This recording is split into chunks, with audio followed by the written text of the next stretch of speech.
से भी लगातार प्रहार किया जा रहा है। ईरान ने ये दावा किया है, ईरान ने F-15 फाइटर जेट मार गिराने का यहां पर बहुत बड़ा दावा किया है।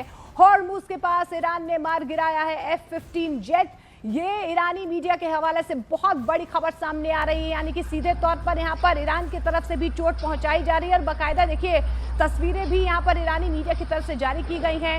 ईरान की तरफ से दावा किया गया है कि F-15 फाइटर जेट जो है उसने मार गिराया है। खासतौर पर यह बताया जा रहा है कि ईरान की तरफ से स्ट्रेट ऑफ हॉर्मुज के आसपास जो है गतिविधियां बहुत ज्यादा तेज कर दी गई हैं। हॉर्मुज के पास ईरान ने F-15 जेट मार गिराया है।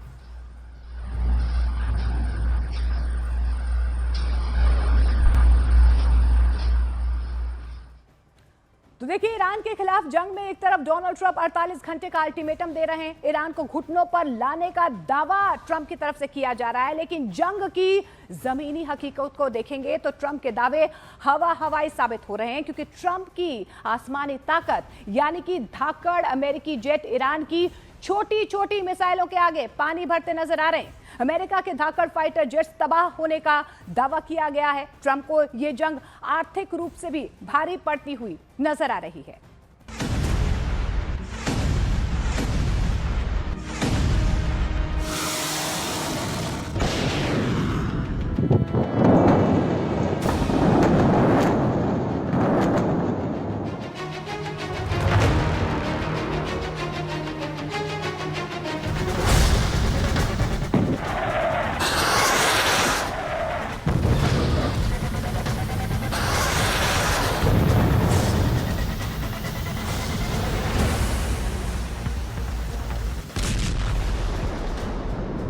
अमेरिका और इजरायल के खिलाफ ईरान का पलटवार लगातार जारी है। जंग में ईरान अमेरिका को ऐसा टक्कर दे रहा है जिससे सुपर पावर को भूल पाना उतना आसान नहीं होने वाला। डोनाल्ड ट्रंप का जंगी जहाज F-35 से ईरान की मिनी मिसाइल टकराई।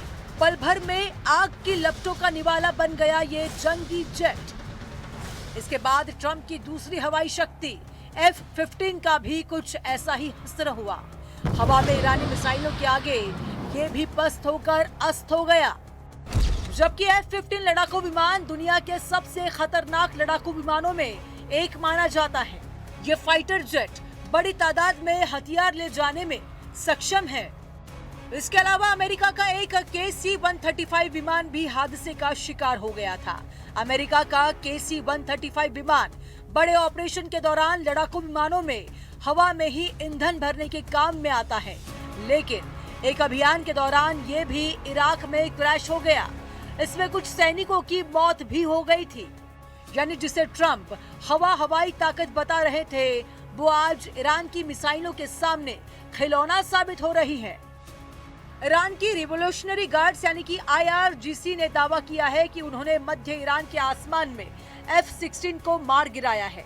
इससे पहले अमेरिका का वो F-35 जिसे दुनिया अदृश्य कहती थी, वो भी ईरान की मार से घायल होकर बेस पर रेंगने को मजबूर हो गया।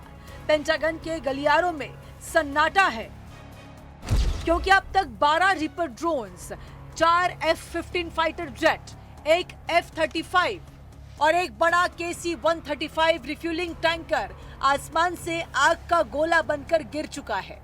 इसके साथ ही थार्ड और पेट्रियट डिफेंस सिस्टम के भी तबाह होने का दावा किया गया।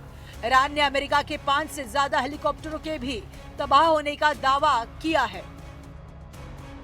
अमेरिका के सामने स्थिति विकट हो गई है, क्योंकि उसके बड़े बड़े ब्रह्मास्त्र ईरान के छोटे छोटे मिसाइलों के आगे ध्वस्त होते दिख रहे हैं।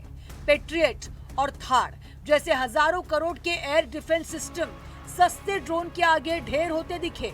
यानी इस जंग में अमेरिका के अरबों रुपए पानी की तरह बह रहे हैं। एक रिपोर्ट के मुताबिक अमेरिका के फाइटर जेट के तबाह होने से ही उसे 4000 करोड़ रुपए से ज्यादा का नुकसान हुआ है।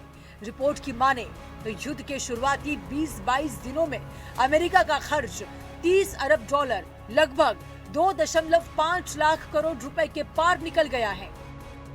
जंग में ड्रोन जल्दी रिप्लेस हो जाते हैं, लेकिन फाइटर जेट को रिप्लेस करना उतना आसान नहीं होता। उनके पायलटों की ट्रेनिंग में सालों लग जाते हैं। यानी अमेरिका को कई मोर्चों पर नुकसान झेलना पड़ रहा है। उधर कच्चे तेल की कीमतें बढ़ने से अमेरिका में पेट्रोल के दाम भी बढ़ गए हैं, जिससे ट्रंप को उनकी अपनी जनता की नाराजगी भी झेलनी पड़ रही है। ऊपर से हॉर्मुज़ स्ट्रेट में ईरान की पाबंदी ट्रंप के गले की फांस बन चुकी है। इस जंग में ईरान को बहुत नुकसान हुआ है, लेकिन ईरान ने अमेरिका को चोट देने में कोई कोर कसर नहीं छोड़ी है।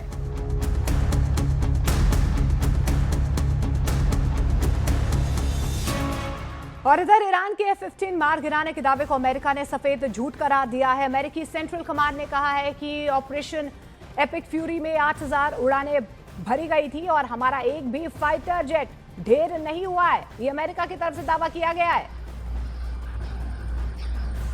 तो देखिए, स्ट्रेट ऑफ हॉर्मुज़ के पास ईरान की तरफ से ये दावा किया गया था कि उन्होंने F-15 को मार गिराया है, लेकिन यूएस ने F-15 फाइटर जेट को गिराने के जो दावा जो यहाँ पर ईरान की तरफ से किया गया है उसे नकार दिया है। उन्होंने कहा है कि ऐसी कोई भी खबर जो है वो अमेरिका के पास नहीं, यानी कि सीधे तौर पर अमेरिका की तरफ से कहा जा रहा है कि ईरान की तरफ से झूठ फैलाया जा रहा है।